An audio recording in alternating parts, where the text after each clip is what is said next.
রেজিনগর ও শক্তিপুরের সভায় বিতর্কিত মন্তব্য করেছিলেন আমজনতা উন্নয়ন পার্টির বিধায়ক হুমায়ুন কবির। সম্প্রতি মুর্শিদাবাদের কাশীপুরের একটি সভায় বক্তব্য রাখার সময় এজেইউপি বিধায়ক হুমায়ুন কবির বলেছিলেন, এখানে ভোটে হেরেও বিজেপি মনে করছে আমি এমএলএ।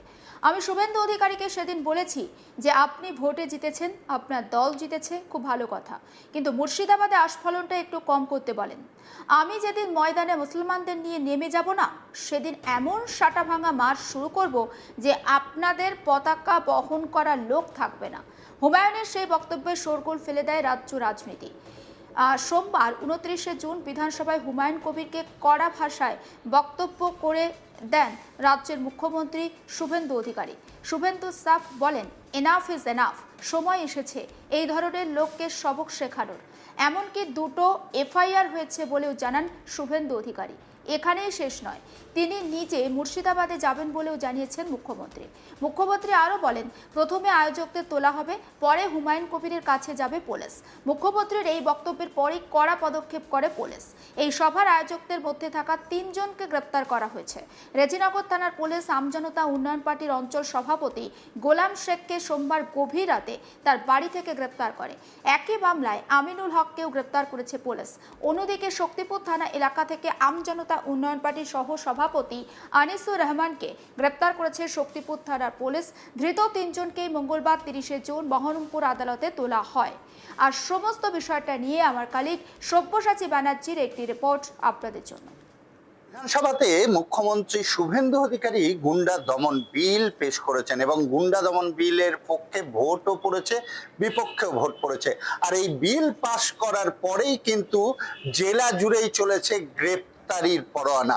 এমনই ঘটনা উঠে এলো সকাল সকালই, এমনই ঘটনা দেখতে পাওয়া গেল মুর্শিদাবাদের রানীনগর থানায়। রানীনগর থানাতে আমরা এর আগেই দেখেছি যে ইউপি চেয়ারম্যান এবং বিধায়ক হুমায়ুন কবির তিনি কিন্তু সরাসরি রানীনগরের কাশীপুরের একটি মঞ্চ থেকে বিজেপি কার্যকর্তাদের কড়া ভাষায় হুঁশিয়ারি বার্তা দিয়েছিলেন এবং বিজেপির পতাকা ধরার কেউ থাকবে না সে কথাও কিন্তু তিনি জানিয়েছিলেন। আর তার পরিপ্রেক্ষিতে এই কড়া ভাষায় এবার হুঁশিয়ারি বার্তা দিলেন রাজ্যের নবনির্বাচিত মুখ্যমন্ত্রী শুভেন্দু অধিকারী।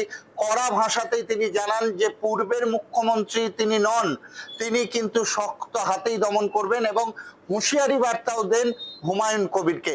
আর তারপরেই তার বিরুদ্ধে আইনি পদক্ষেপ নিতে কিন্তু তৎপর হয়ে গেছে রাজ্য পুলিশ। সেই কারণেই হুমায়ুন কবিরের যে ইউপি আম জনতা উন্নয়ন পার্টির 3 জন নেতৃত্বকেই গ্রেপ্তার করলো এবার রানীনগর থানার পুলিশ। সকাল সকালই 3 নেতৃত্বকে গ্রেপ্তার করেছে রানীনগর থানার পুলিশ সূত্রে যেটা জানা যাচ্ছে যে আমিনুল হক, আনিসুর রহমান এবং গোলাম শেখ এই 3 জনই কিন্তু জেইউপির নেতৃত্ব ছিল। তারা ব্লক স্তরের, অঞ্চল স্তরের নেতৃত্ব ছিল। তারা ব্লক সভাপতি, অঞ্চল সভাপতি হিসেবেই কিন্তু জেইউপির হয়ে বিধানসভা নির্বাচনে তারা কিন্তু কাজ করেছে। পাশাপাশি এই কাশীপুর এলাকাতেই যে জনসভা থেকে হুঙ্কার দিয়েছিলেন হুমায়ুন কবির, সেই জনসভার কিন্তু আয়োজনও করেছিলেন। সেই কারণেই কিন্তু তাদের গ্রেপ্তার করা হয়েছে এমনটাই জানা যাচ্ছে। মুখ্যমন্ত্রী কিন্তু সরাসরি জানিয়েছিলেন যে হুমায়ুন কবির এতদিন যা যা বলে এসেছে আর তিনি আর এই কথা বলার আগে 25 বার ভাববেন, সে কথাও কিন্তু জানিয়েছিলেন মুখ্যমন্ত্রী। আর সেই পরিপ্রেক্ষিতেই কিন্তু অ্যাকশন রূপেই রাজ্য পুলিশ, এটা বলাই যেতে পারে রাজ্য পুলিশের স্বতঃপ্রণোদিত মামলাও করা হয়েছে। সেই মামলার পরিপ্রেক্ষিতেই কিন্তু 3 জন জেইউপি নেতৃত্ব, লোকাল স্তরের যারা নেতৃত্ব, আনিসুর রহমান, আমিনুল হক এবং গোলাম শেখ এই 3 জনকেই গ্রেপ্তার করেছে পুলিশ, এমনটাই পুলিশ সূত্রে জানা যাচ্ছে। তাদেরকে একাধিক মামলাতে পাঠানো হয়েছে এবং হুমায়ুন কবির কিন্তু তার বক্তব্যে একাধিকবার খবরের শিরোনামে যেমন থেকেছেন তেমনি কিন্তু ভাইরাল হয়ে উঠেছেন হুমায়ুন কবির। তার যে বিস্ফোরক বক্তব্য আমরা একাধিকবার দেখেছি এবং সেই কারণেই কিন্তু কড়া ভাষায় হুঁশিয়ারি বার্তা দিয়েছেন রাজ্যের মুখ্যমন্ত্রী শুভেন্দু অধিকারী। প্রসঙ্গত মুর্শিদাবাদের কাশীপুরে একটি সভায় বক্তব্য রাখার সময় এজেইউপির বিধায়ক হুমায়ুন কবির বলেছিলেন, এখানে ভোটে হেরেও বিজেপি মনে করছে আমি এমএলএ। আমি শুভেন্দু অধিকারীকে সেদিন বলেছি যে আপনি ভোটে জিতেছেন, আপনার দল জিতেছে, খুব ভালো কথা, কিন্তু মুর্শিদাবাদে আস্ফলনটা একটু কম করতে বলেন। আমি যেদিন ময়দানে মুসলমানদের নিয়ে নেমে যাব না, সেদিন এমন সাটা ভাঙা মাস শুরু করব যে আপনাদের পতাকা বহন করার লোক থাকবে না। কি বলেছিলেন হুমায়ুন কবির, আসুন শোনাই একবার। নোটা চিহ্নের টোটাল ভোট নিয়ে প্রায় 3,35,00,000 বিরোধী ভোট, আর ওরা বিজেপি 208টা সিট পেয়েছে 2,93,00,000। তারা এমন লাপানো লাপাচ্ছে। আর প্রশাসন এতদিন মমতা ব্যানার্জি যা বলতো তাই শুনতো, এখন মমতা ব্যানার্জির পরে শুভেন্দু হয়েছে, সে যা বলবে তাই শুনবে, এটা স্বাভাবিক। কিন্তু ভরতপুরে অনামিকা ঘোষ, সে ভোটে হেরেও সেখানে গিয়ে মনে করছে আমি এমএলএ, এখানে ভোটে হেরেও বিজেপি মনে করছে আমি এমএলএ, এখানে এমন আস্ফালন করে বেড়াচ্ছে। তা আমি শুভেন্দু অধিকারীকে সেদিন বলেছি যে আপনি ভোটে জিতেছেন, আপনার দল জিতেছে, খুব ভালো কথা, কিন্তু মুর্শিদাবাদে আস্ফালনটা একটু কম করতে বলেন। আমি যেদিন ময়দানে মুসলমানদের নিয়ে নেমে যাব না, সেদিন এমন সাটা ভাঙা মাছ শুরু করব যে আপনাদের পতাকা বহন করার লোক থাকবে না। কেস, ওরকম কেস আমাদের বহুবার জেল খাটা আছে। হুমায়ুনের এই বক্তব্য নিয়ে রাজ্য রাজনীতিতে একেবারে শোরগোল পড়ে। সোমবার 29শে জুন বিধানসভায় এই নিয়ে বিবৃতি দেন মুখ্যমন্ত্রী শুভেন্দু অধিকারী। তিনি বলেন যে এনাফ ইজ এনাফ, সময় এসেছে এই ধরনের লোককে সবক শেখানোর। হুমায়ুনকে সংযত থাকার বার্তা দিয়ে ঠিক কি বলেছেন মুখ্যমন্ত্রী, আসুন শোনাই। এনাফ ইজ এনাফ, সময় এসেছে এই ধরনের লোককে সবক শেখানোর।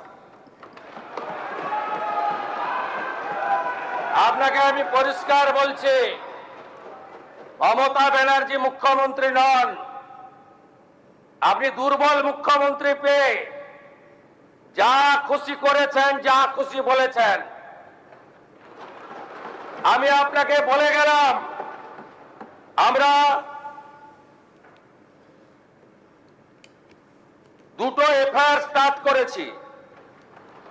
Rejinagar PS case number 219/226, dated 26/6/2026, under section 152, 192, 196, 197, 224, 299, 351 within bracket 2, 352, 353 of the ভারতীয় ন্যায় সংহিতা। ইনসিডেন্ট নাম্বার 2তেও আমরা শক্তিপুর পিএসএ 176/226-এ আরেকটা কেস ইস্যু করেছি। সেই কেসেও আমরা ভারতীয় ন্যায় সংহিতার সমস্ত সেকশন লাগিয়েছি। এবং আমি আপনাদেরকে অ্যাসিওর করছি, এত বড় ক্ষমতা আপনাকে কেউ দেয়নি। আপনি মুখে যেগুলো বলেছেন, আপনাকে আমি বলে গেলাম, আপনি কেন করছেন আমি জানি। আপনি কেন করছেন রাজনৈতিক কারণটা আমি জানি।